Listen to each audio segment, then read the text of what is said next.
Good afternoon to everyone listening to my presentation. My name is Dr.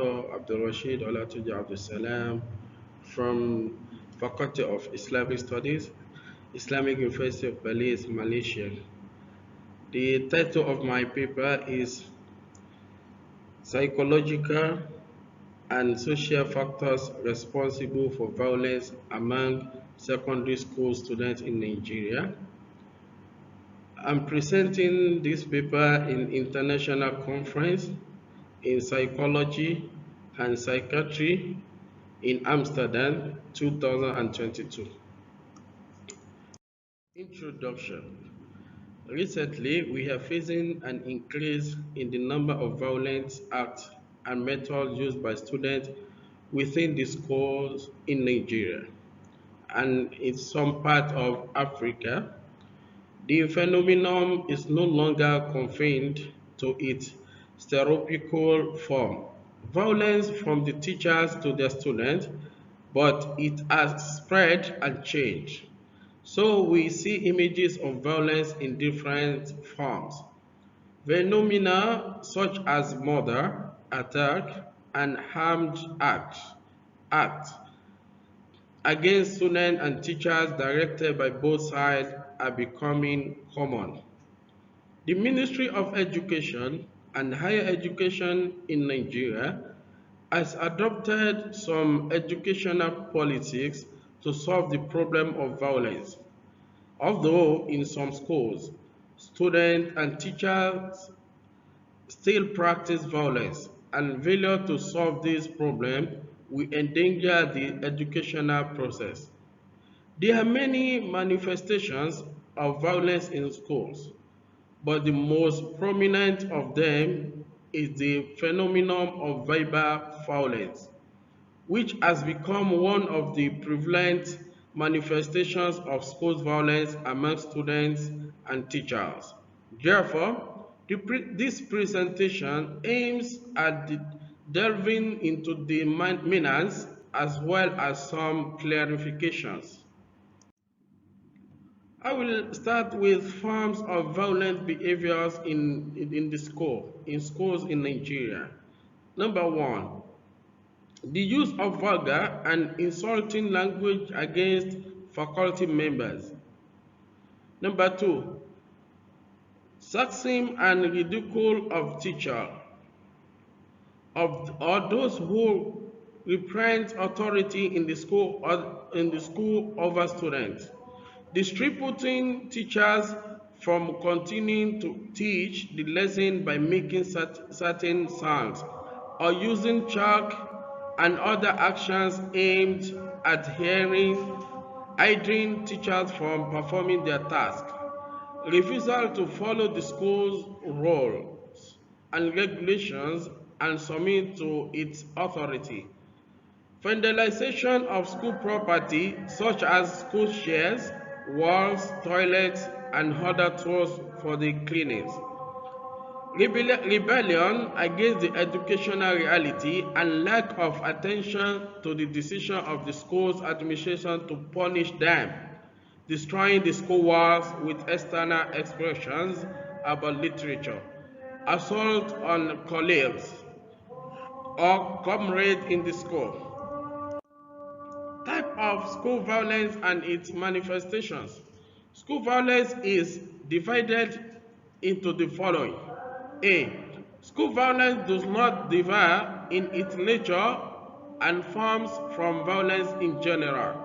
Therefore, school violence may be direct or indirect, individual violence or group violence, or physical, verbal, or symbolic violence. In addition, students in educational institutions generally have three other types of violence, namely, violence in the result of provocation.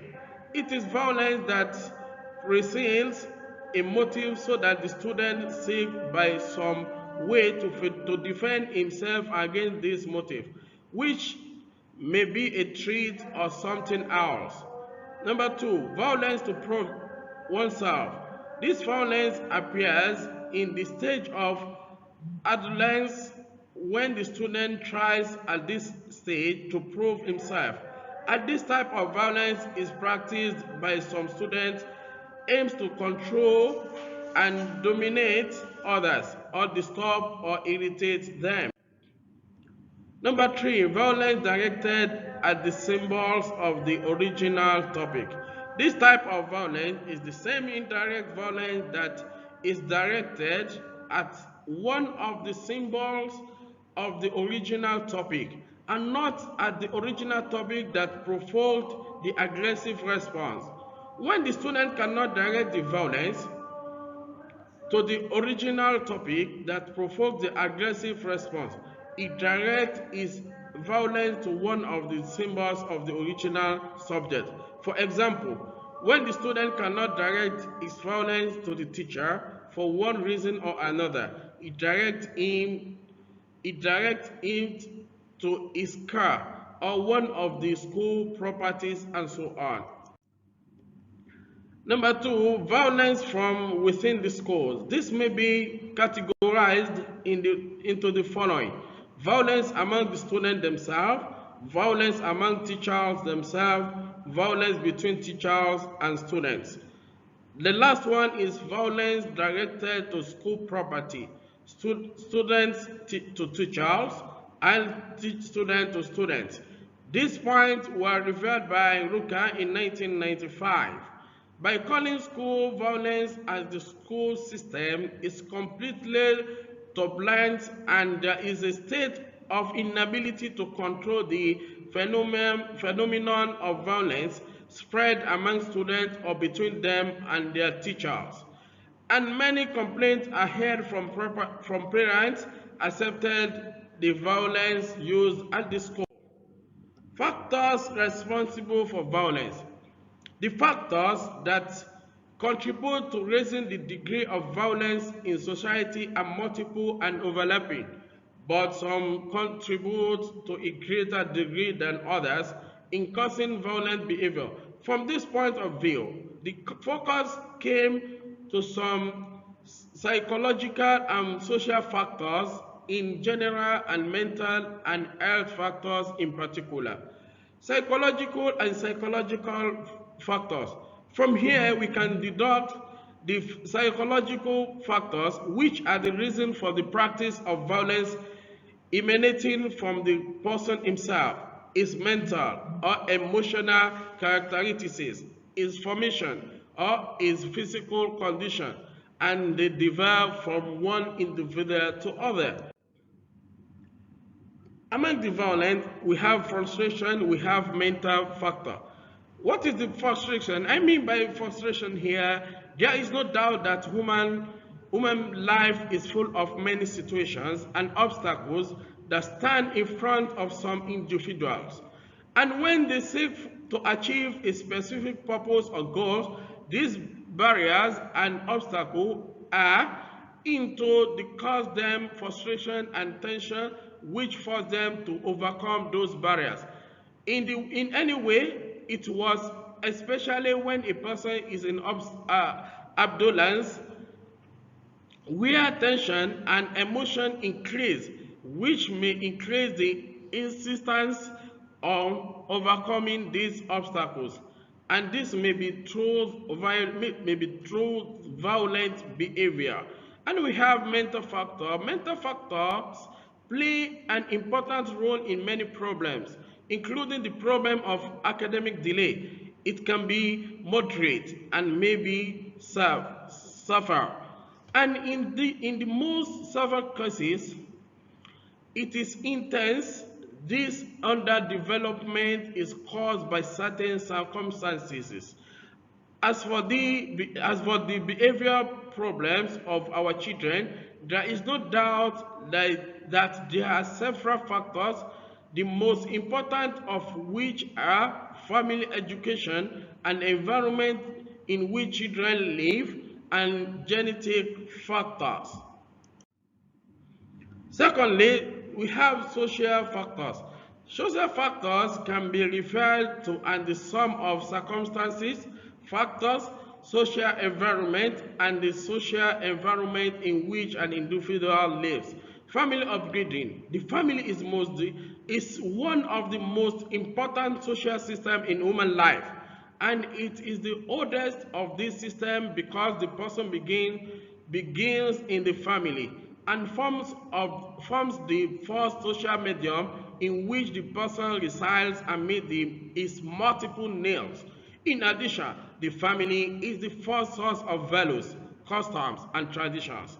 The schools. The school is the second institution of socialization and the first external social medium to which the individual emerged after the family, but it is considered a self-contained social group and it plays a major role in the process of socialization.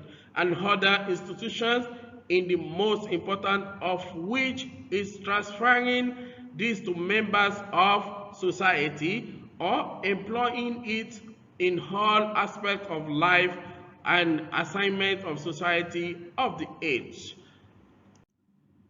The group of comrades. The group of comrades means the group or group of individuals with whom the individual is related outside the family, in which the individual sometimes find many things that he has lost in the family. This may be in form of individual support or endorsement. Now, because of the time, I would like to come to recommendation. The result of this study indicates that there is a strong relationship between the lack of equipped places for recreation and activities in the school in Nigeria and the school violence. It is therefore recommended that the suitable places are provided for students to practice all sport and cultural activities during school hours. Paying attention to students' issues and study them comprehensively and aiding the students who suffer from these problems. Paying attention to the specialized grading process as a unit and working to find it in all schools, which address many behaviors manifestations of students and provide useful advice to students, teachers, and administrators. Paying attention to educating parents about the danger of the media on the development, aggressive motives among students and urging them to impose and to train their children and to let them to watch the meaningful program on the media. This is summary of my paper, and then if you need more additional, I will send it to the organization. I'm very happy that you hear my presentation, and we will meet in another conference very soon. Have a good day. Bye.